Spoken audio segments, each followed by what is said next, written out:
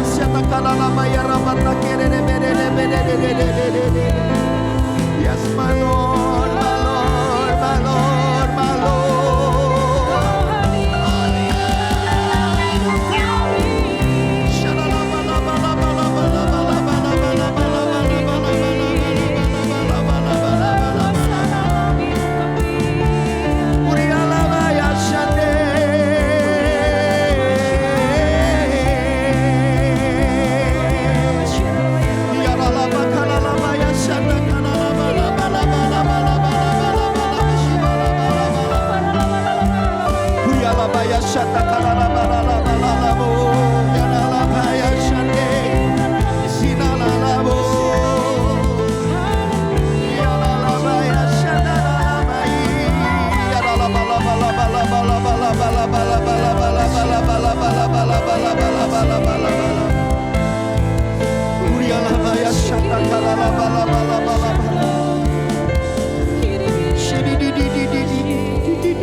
jamah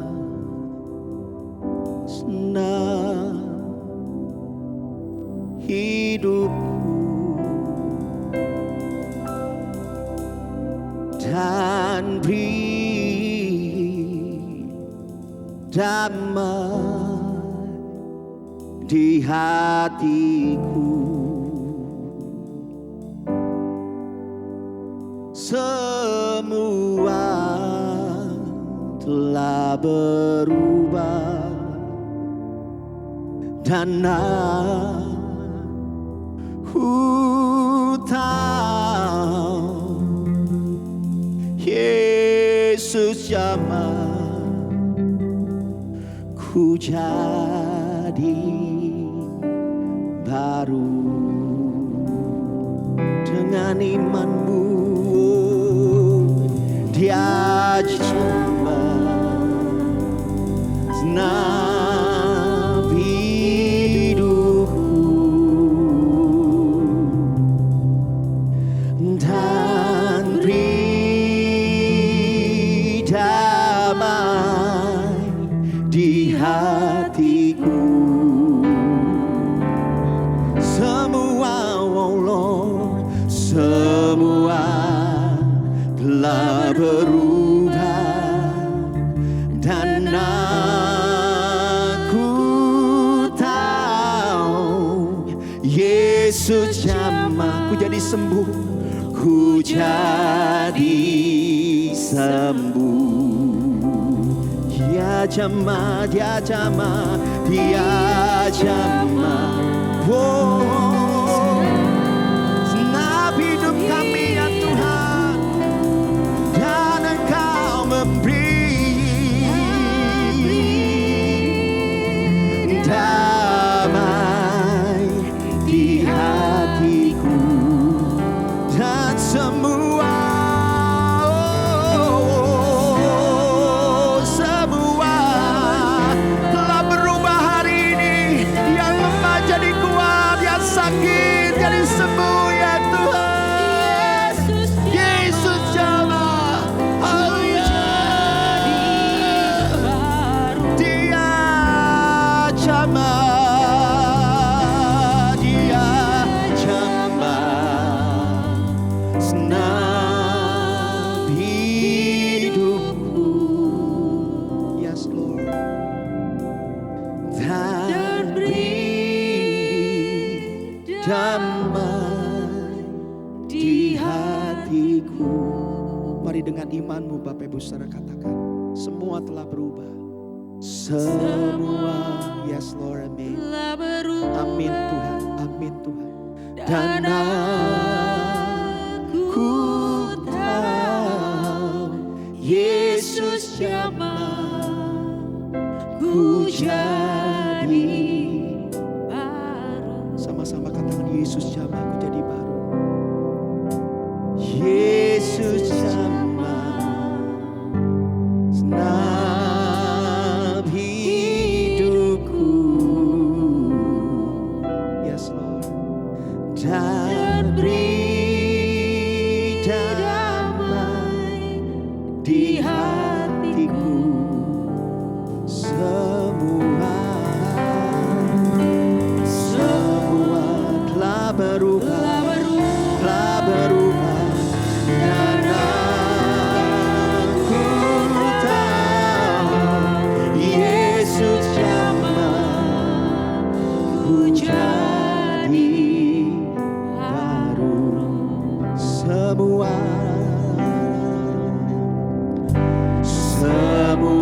telah berubah dan aku tahu Yesus jamah ku jadi. Saya rindu ini kesepakatan kita sama-sama. Mari dengan iman kata, semua telah berubah ya Tuhan. Yes Lord. Semua telah berubah dan aku tahu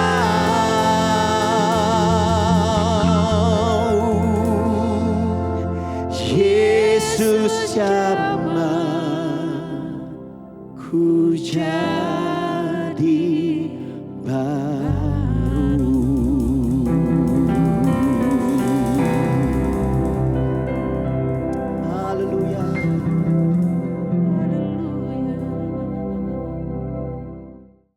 Shalom saudara, saya perkenalkan dulu, nama saya adalah Pendeta Sabta Tandi.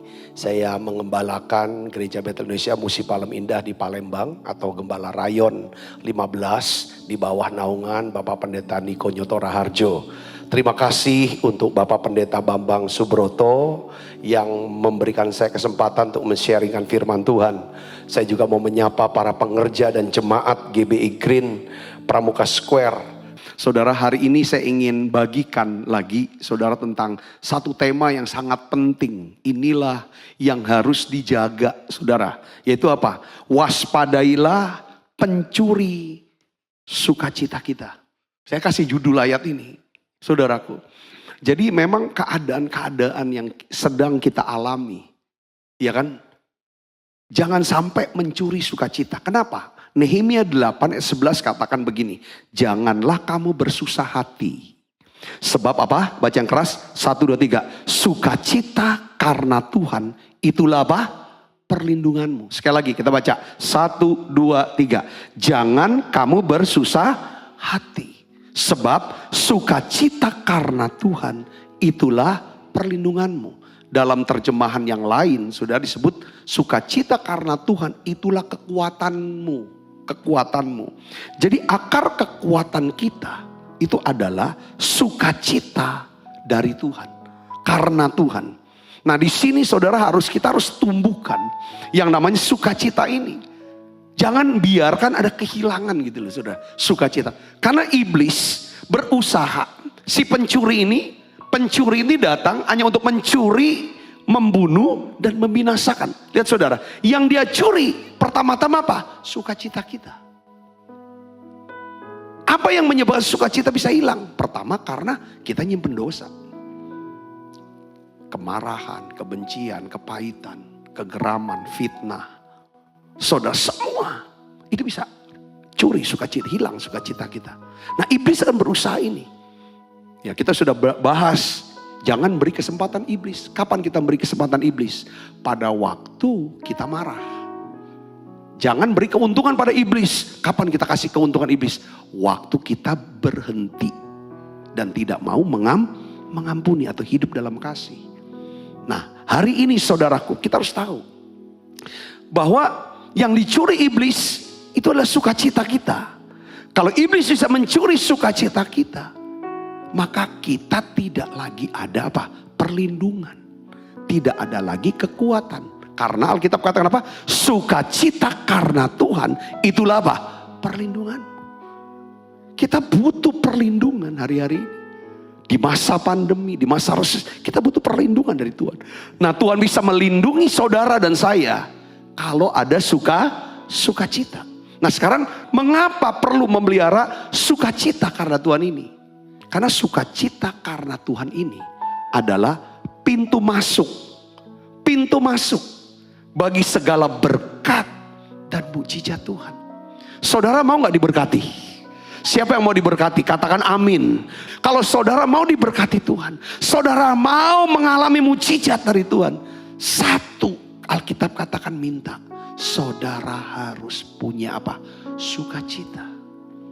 Mazmur 37 ayat 3 dan 4 katakan apa? Percayalah kepada Tuhan. Percaya sama Tuhan. Lakukanlah yang baik.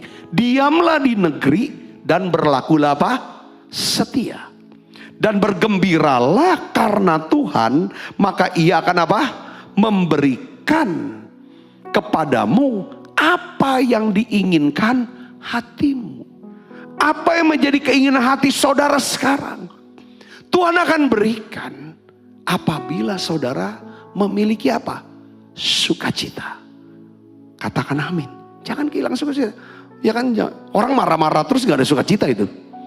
Pada waktu kita ambil keputusan untuk marah, untuk benci, di sini nih gak ada sukacita di sini. Pada saat itu kita tutup pintu. Buat apa? Berkat dan mujizat. Ini bukan saya yang ini kan. Ini Alkitab yang katakan. Yang kedua, sukacita karena Tuhan itu membuka pintu pewahyuan akan firman Tuhan. Kenapa kok perlu pewahyuan? Saudara, karena pewahyuan inilah Kalau saudara saya dapat pewahyuan, saudara akan dapatkan yang namanya apa? Imannya akan tumbuh, muncul. Kalau imannya muncul, pasti kuasa Allah akan bekerja. Mujizat terjadi. Kebaikan kemurahan Tuhan turun. Yesaya 12 ayat 3, ini dasar firmannya saudaraku. Maka kamu akan menimba air dengan kegirangan dari mata air keselamatan. Saudaraku, menimba air dari kegirangan. Ketika saudara dan saya bergembira karena Tuhan, bersuka cita, kita bisa menimba air. Air bicara tentang apa saudara? Firman Tuhan. Saudara bisa mengerti, saudara bisa mendengar suara Tuhan. Sehingga saudara bisa dapat pengertian. Yes, aku ngerti sekarang. Yang tadinya gelap, bingung, ketika saudara dapatkan pewahyuan, saudara dapatkan terang. Terang itu seperti petunjuk untuk mana yang harus kita pilih. Katakan amin. Jadi saudara, ini sukacita ini perlu. Jadi kalau ada sukacita, ya bahasa orang psikologi bilang kalau ada di sini ada sukacita, di sini otak terbuka. Jadi lebih pinter gitu loh, gampang nerima. Kalau di sini udah buntu, udah marah terus, di sini juga ketutup. Satu hari, saudara, ya kan, ketika kita dapat pewahyuan tentang apa? Perjamuan kudus. Saudara, wow, dapat pewahyuan perjamuan kudus. Iman muncul, mukjizat terjadi. Berkat yang tidak terduga terjadi. Itu udah sering kita dengar kesaksian. Dan saya juga ngalami. Ini adalah tubuh Tuhan. Yang kita dapat gambaran, megang ujung jubahnya aja orang bisa sembuh. Kita bisa bayangkan, perjamuan kudus adalah tubuh dan darah Yesus seutuhnya. Yang diserahkan di atas kayu salib. Sekarang masuk dalam badan kita. Kita cerna. Kalau saudara dapatkan pengertian ini, wow, segala berkat yang utuh akan mendatangi kita. Pewahyuan ini. Jadi kekristenan itu bukan ritual keagamaan. Doanya, bacaan doanya harus begini. Nyanyiannya harus begitu. Duduknya, sujudnya. Enggak. Kekristenan bicara tentang hubungan. Hubungan bicara tentang apa? Komunikasi, ngobrol. Setelah ngobrol, saling tahu, saling kenal, dapat pengertian. Nah itu pewahyuan. Dan semuanya harus, kalau berhubungan dengan Tuhan, harus apa? Ada sukacita. Bukan marah-marah, bukan benci. Orang lagi benci gak ada sukacita, pasti. Makanya kenapa kok, ya kan, bergembira karena Tuhan, maka Dia akan memberikan kepadamu apa yang diinginkan hatimu. Itu dasarnya. Ya kan? Karena dari bergembira ini Tuhan bisa beri karena apa? Karena dengan bersukacita itu ada firman yang bisa masuk. Ada pengertian firman dalam hidup kita. Yang berikutnya, saudara, rupanya juga sukacita karena Tuhan ini obat yang manjur rupanya. Yang ketiga, ini obat yang manjur. Saudaraku, Amsal 17 ayat 22 katakan apa? Hati yang gembira adalah obat yang manjur. Tetapi semangat yang patah mengeringkan tulang.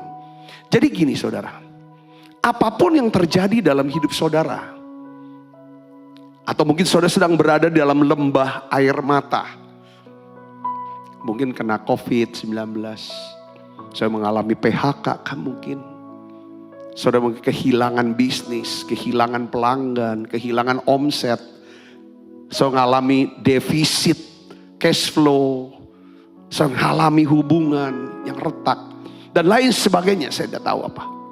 Saudaraku, ya itu semua bisa menyebabkan hilangnya sukacita.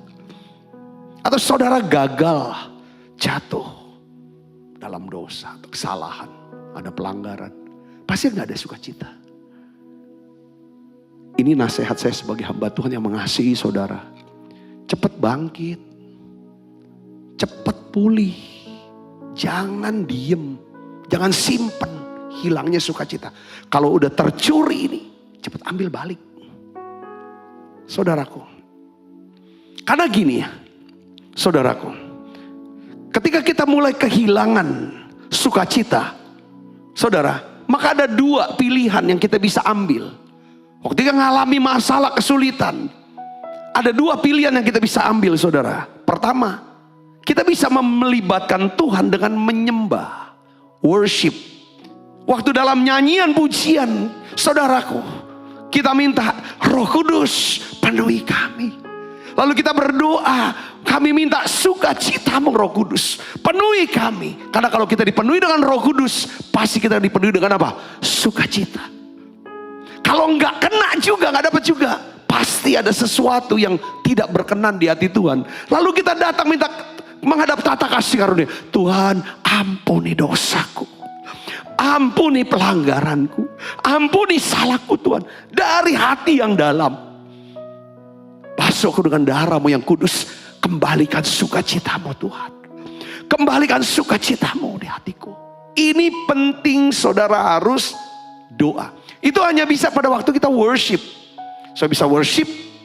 Yang kedua, kita juga bisa kalau kita lagi sedang ada masalah, kesulitan. Kalau nggak worship ya worry, khawatir. Kalau khawatir terus, maka kita pasti akan kehilangan apa?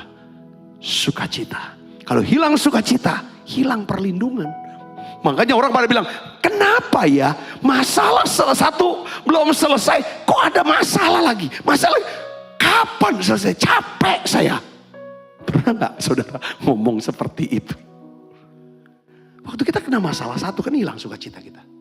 Minta dulu sukacitanya, kembalikan dulu. Walaupun masalah besar, kembalikan dulu, ada sukacita di hati.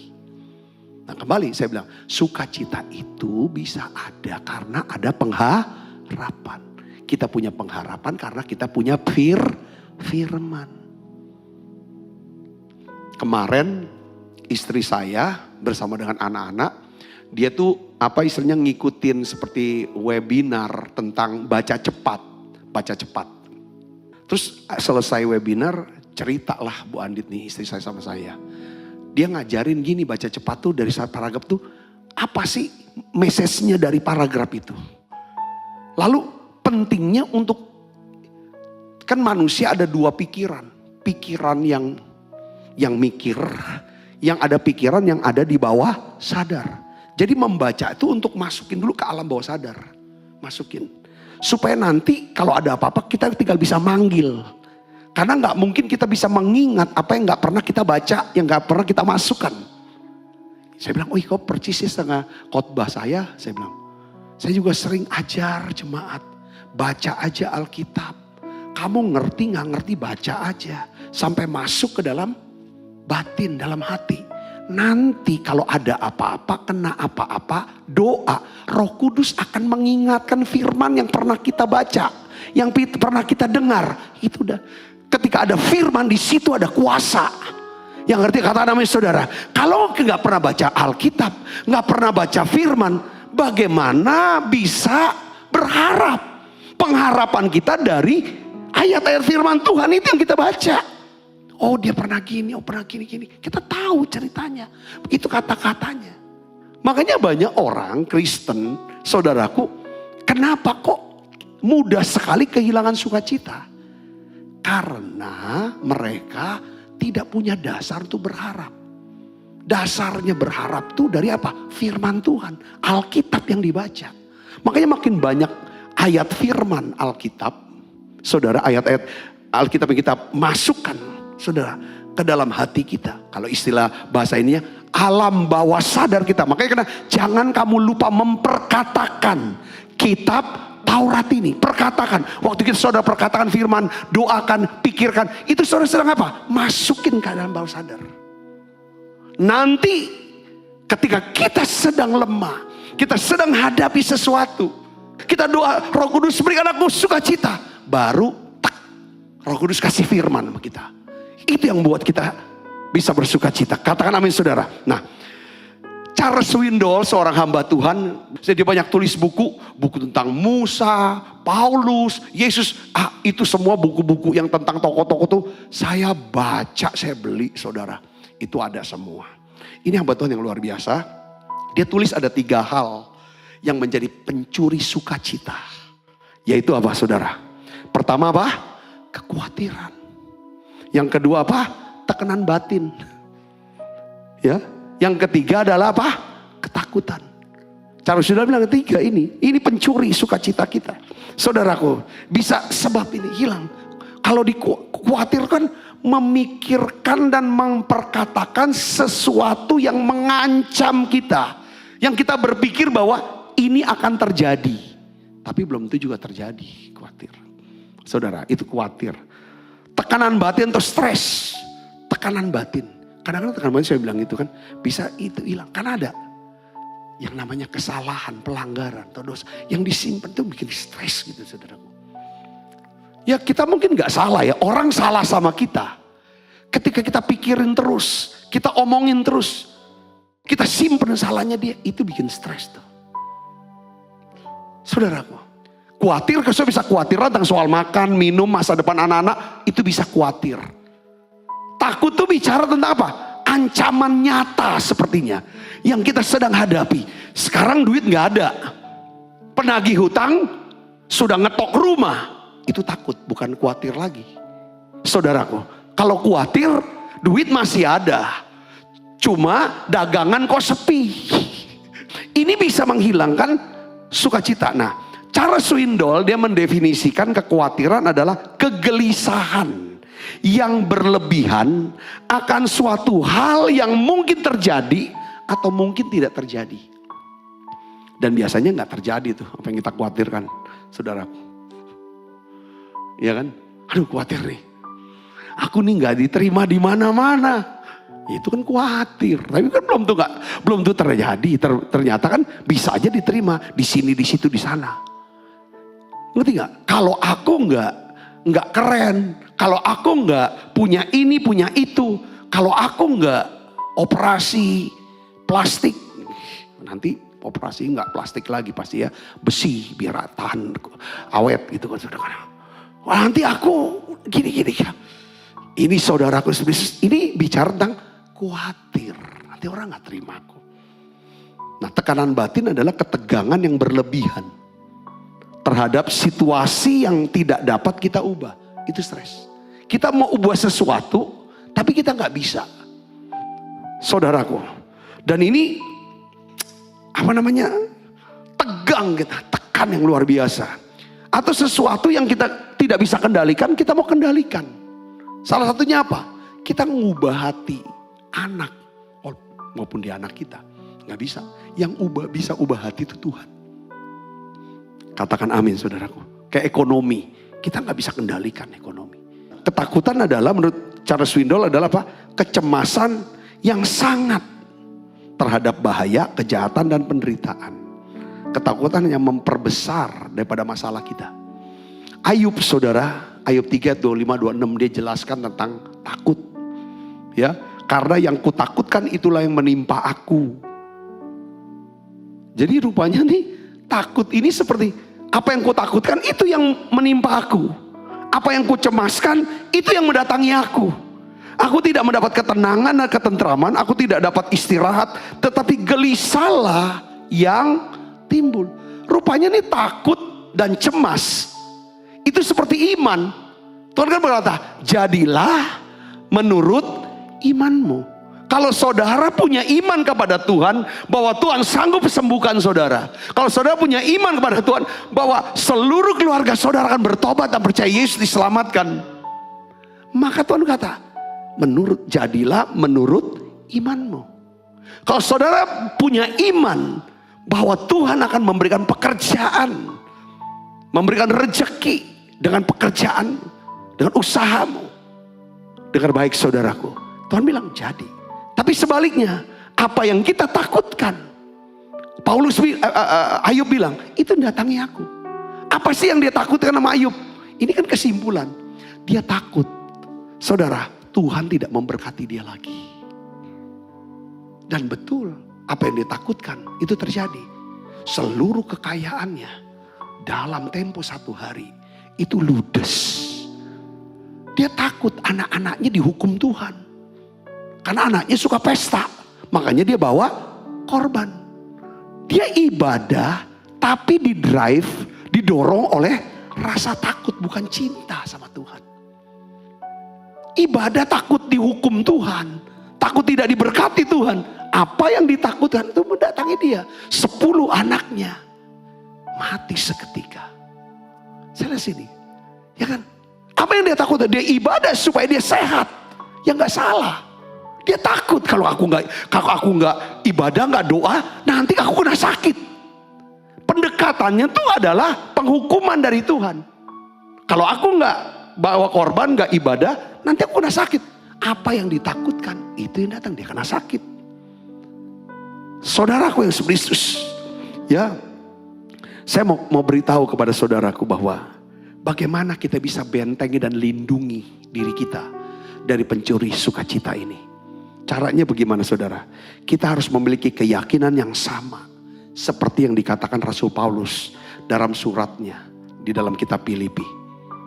Di dalam Filipi 1 ayat 19, Paulus tulis begini saudaraku.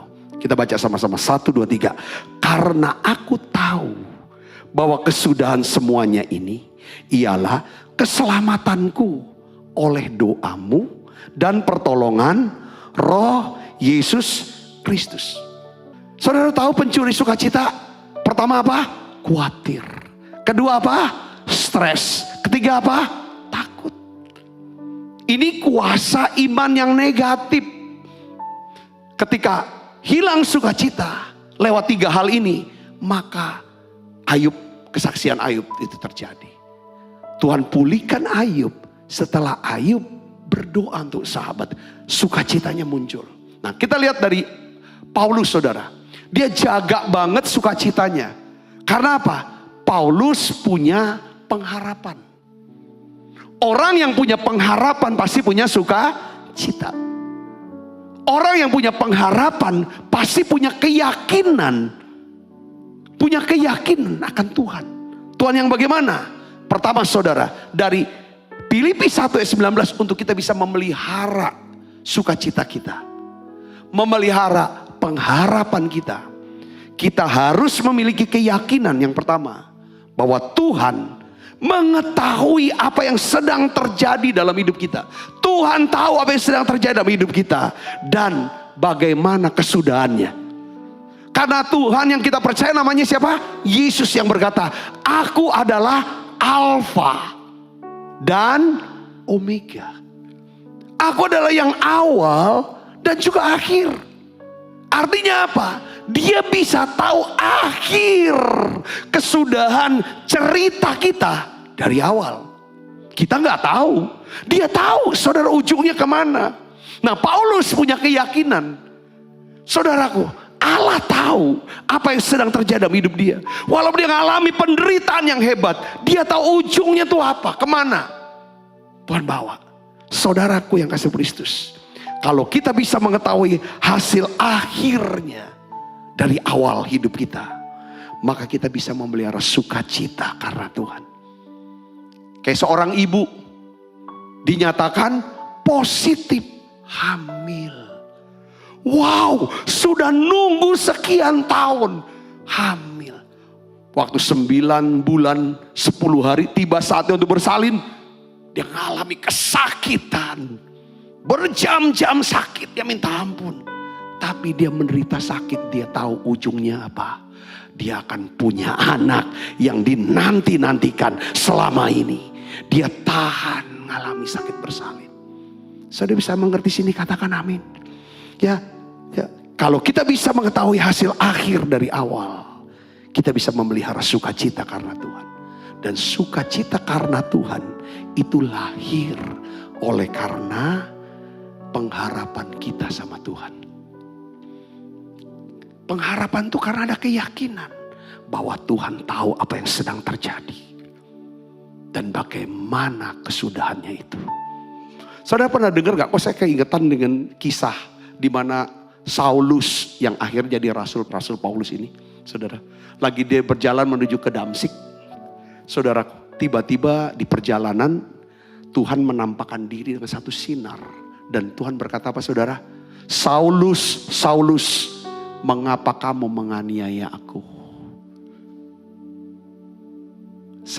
Pak, Saulus ini kan menganiaya orang Kristen yang percaya Yesus. Mungkin yang dianiaya nggak tahu kalau Tuhan tuh tahu. Yang dianiaya juga nggak tahu kalau Tuhan ikut menderita. Saulus tidak pernah aniaya Yesus. Yang aniaya itu para imam-imam. Tapi ketika Saulus menganiaya jemaat, Yesus berkata, Saulus, kenapa kau aniaya aku? Dia nggak bilang, kenapa kau aniaya jemaatku? Udah, aniaya aku. Artinya, saat saudara menderita, Tuhan tahu apa yang sedang terjadi dalam hidup saudara. Dan Tuhan sudah rancang gimana ujungnya. Yang ngerti katakan amin. Bahkan di perjanjian lama pun, saudara, Yusuf dia mengalami penderitaan. Dibuang ke sumur, dijual jadi budak. Jadi budak difitnah oleh Potifar, istrinya. Masuk penjara, dipenjara, dihilangkan. Tapi semua Tuhan tahu apa yang sedang terjadi. Dan Tuhan tahu ujungnya tuh kemana. Yusuf karena dia punya pengharapan, dia tetap punya sukacita. Terbukti saudaraku, Yusuf ketika dia dibawa menghadap Firaun, dia dapatkan apa? Pewahyuan. Dia bisa mengartikan mimpi Firaun. Itu kalau orang bisa mengartikan itu artinya apa? Pewahyuan, dapat pewahyuan. Pewahyuan hasilnya pada sukacita. Katakan amin saudara. Kalau ngeluh terus, marah terus, nggak akan terbuka pengertian itu. Saya bisa ngerti sini, katakan amin. Ini pertama, kalau saudara ada apa-apa, pelihara sukacita dan apa? Apapun yang terjadi, jangan sampai tercuri sukacita kita. Karena apa? Seperti Paulus bilang, aku tahu bahwa kesudahan semuanya ini ialah apa? Keselamatanku. Keselamatanku. Jadi apapun yang membuat saudara khawatir, tertekan, takut, tidak akan dapat menghalangi Tuhan untuk terus bekerja dalam hidup saudara.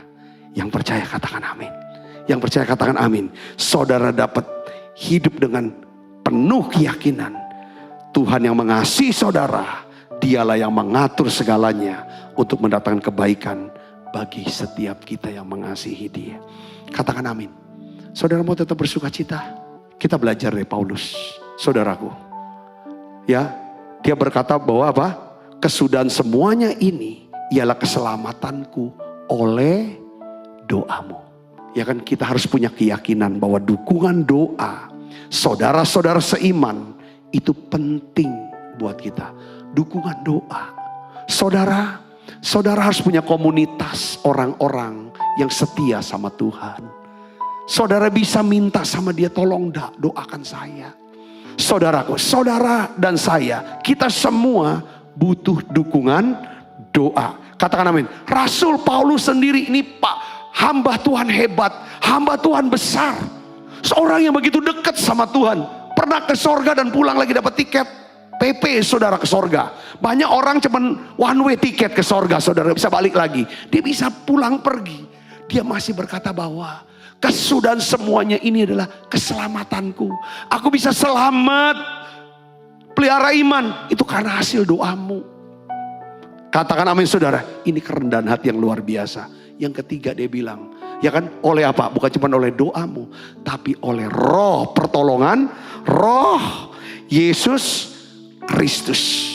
Kita harus memiliki keyakinan akan pertolongan roh Yesus. Kenapa dia sebut pertolongan roh Yesus? Ini adalah kata lain daripada pertolongan Roh Kudus. Roh Allah. Saudaraku, penting peranan Roh Kudus dalam hidup kita. Kita butuh hadirat Tuhan. Kita butuh urapan Roh Kudus untuk pelihara sukacita kita. Katakan amin saudara. Oleh karena itu, jangan mendukakan Roh Kudus.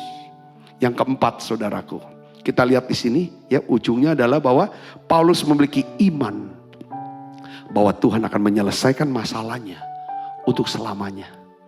Dia berkata begini saudara di ayat yang ke-6.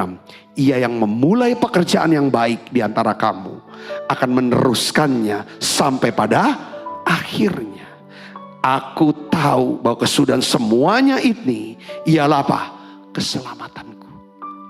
Saya berdoa saudara punya keyakinan ini. Kalau saudara punya keyakinan ini, ya kan, bahwa Tuhan yang memulai, Tuhan sendiri akan membantu kita. Saudaraku, untuk apa? Menyelesaikannya sampai garis akhir. Katakan amin saudara, ini doa. Harus didoakan. Keempat hal ini saudara perlu doakan. Biarlah ini melengkapi saudara, memberkati saudara. Kita harus jaga sukacita kita. Katakan amin saudara. Ya, kita harus jaga. Dengan cara apa? Percaya Tuhan tahu apa yang sedang terjadi dalam hidup kita dan bagaimana ujungnya. Kita butuh doa syafaat daripada saudara-saudara seiman kita. Kita butuh Roh Kudus. Sukacita itu datang dari Roh Kudus sendiri.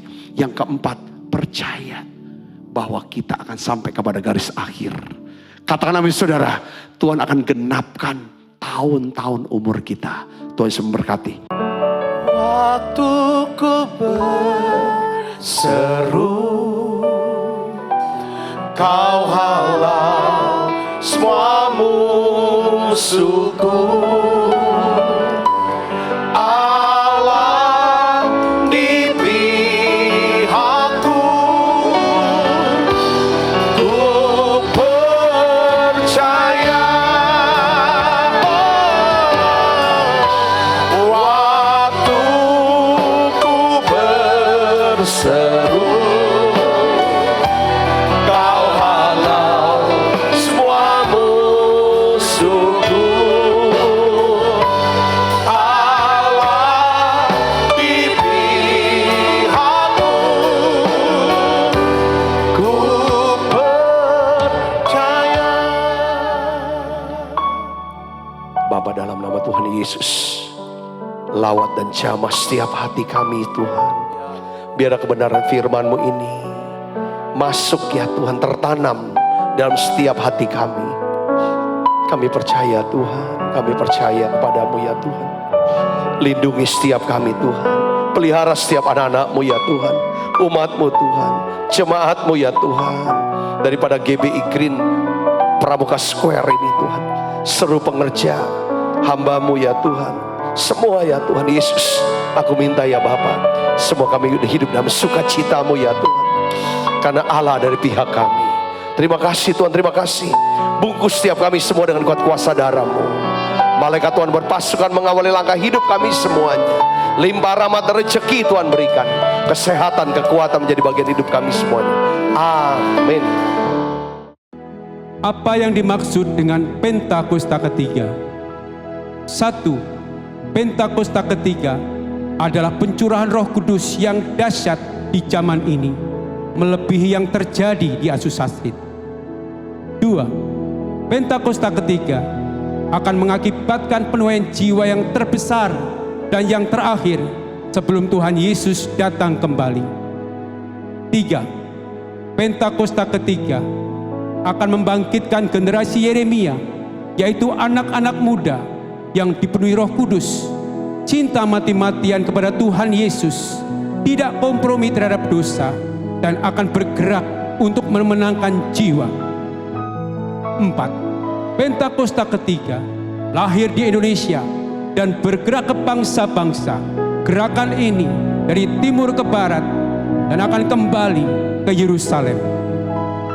5. Pentakosta ketiga akan memberikan kuasa untuk menyelesaikan amanat agung, dan setelah itu Tuhan Yesus datang kembali. Mari kita buka kedua tangan kita, arahkan hati pandang kita ke surga untuk menerima berkat daripada Tuhan. Kekasih Kristus, terimalah berkat yang berlimpah-limpah daripada Allah Bapa, di dalam anaknya yang tunggal Tuhan kita Yesus Kristus. Persoalan yang manis daripada Roh Kudus menyertai saudara semua, mulai daripada saat ini sampai Yesus datang menjemput kita dengan permai, dan sampai selama-lamanya. Semua kita yang percaya dan berkati sama-sama katakan amin. Tuhan berkati saudara semuanya.